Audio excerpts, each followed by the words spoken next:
Les Actes des Apôtres, chapitre 22. Hommes, frères et pères, écoutez ce que j'ai maintenant à vous dire pour ma défense.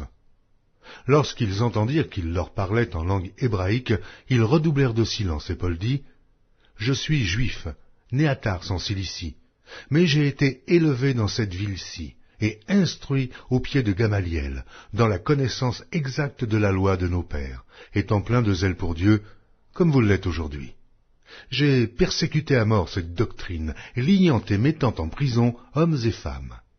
Le souverain sacrificateur et tout le collège des anciens m'en sont témoins. J'ai même reçu d'eux des lettres pour les frères de Damas, où je me rendis afin d'amener liés à Jérusalem ceux qui se trouvaient là et de les faire punir. Quand j'étais en chemin et que j'approchais de Damas, tout à coup, vers midi, une grande lumière venant du ciel resplendit autour de moi. Je tombai par terre et j'entendis une voix qui me disait, « Saul, Saul, pourquoi me persécutes-tu » Je répondis, « Qui es-tu, Seigneur » Et il me dit, « Je suis Jésus de Nazareth, que tu persécutes. » Ceux qui étaient avec moi virent bien la lumière, mais ils n'entendirent pas la voix de celui qui parlait. Alors je dis, « Que ferai-je, Seigneur » Et le Seigneur me dit, « Lève-toi, va à Damas, et là on te dira tout ce que tu dois faire. » Comme je ne voyais rien à cause de l'éclat de cette lumière, ceux qui étaient avec moi me prirent par la main, et j'arrivai à Damas. Or, un nommé Ananias, homme pieux selon la loi, et de qui tous les Juifs demeurant à Damas rendaient un bon témoignage, vint se présenter à moi. Et il me dit, « Saul, mon frère, recouvre la vue. » Au même instant, je recouvrai la vue et je le regardai.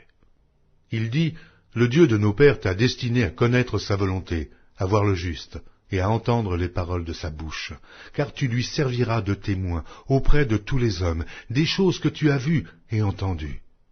Et maintenant, que tardes-tu? Lève-toi, sois baptisé et lavé de tes péchés en invoquant le nom du Seigneur. » De retour à Jérusalem, comme je priais dans le temple, je fus ravi en extase, et je vis le Seigneur qui me disait, « Hâte-toi et sors promptement de Jérusalem, parce qu'ils ne recevront pas ton témoignage sur moi. » Et je dis, « Seigneur, ils savent eux-mêmes que je faisais mettre en prison et battre de verges dans les synagogues ceux qui croyaient en toi, et que, lorsqu'on répandit le sang d'Étienne, ton témoin, j'étais moi-même présent, joignant mon approbation à celle des autres, et gardant les vêtements de ceux qui le faisaient mourir. » Alors il me dit, « Va, je t'enverrai au loin, vers les nations. » Ils l'écoutèrent jusqu'à cette parole, mais alors ils élevèrent la voix en disant, « Ôte de la terre un pareil homme, il n'est pas digne de vivre. » Et ils poussaient des cris, jetaient leurs vêtements, lançaient de la poussière en l'air.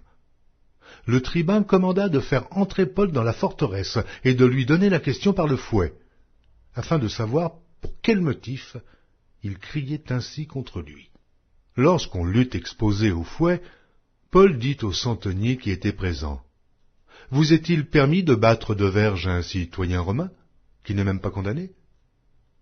À ces mots, le centenier alla vers le tribun pour l'avertir, disant, « Mais que vas-tu faire? Cet homme est romain. » Et le tribun étant venu, dit à Paul, « Dis-moi, es-tu romain ?» « Oui, répondit-il. » Le tribun reprit, « C'est avec beaucoup d'argent que j'ai acquis ce droit de citoyen. » « Et moi, dit Paul, je l'ai par ma naissance. » Aussitôt ceux qui devaient lui donner la question se retirèrent, et le tribun, voyant que Paul était romain, fut dans la crainte, parce qu'il l'avait fait lier. Le lendemain, voulant savoir avec certitude de quoi les Juifs l'accusaient, le tribun lui fit ôter ses liens, et donna l'ordre aux principaux sacrificateurs et à tout le Sanhédrin de se réunir. Puis, faisant descendre Paul, il le plaça au milieu d'eux.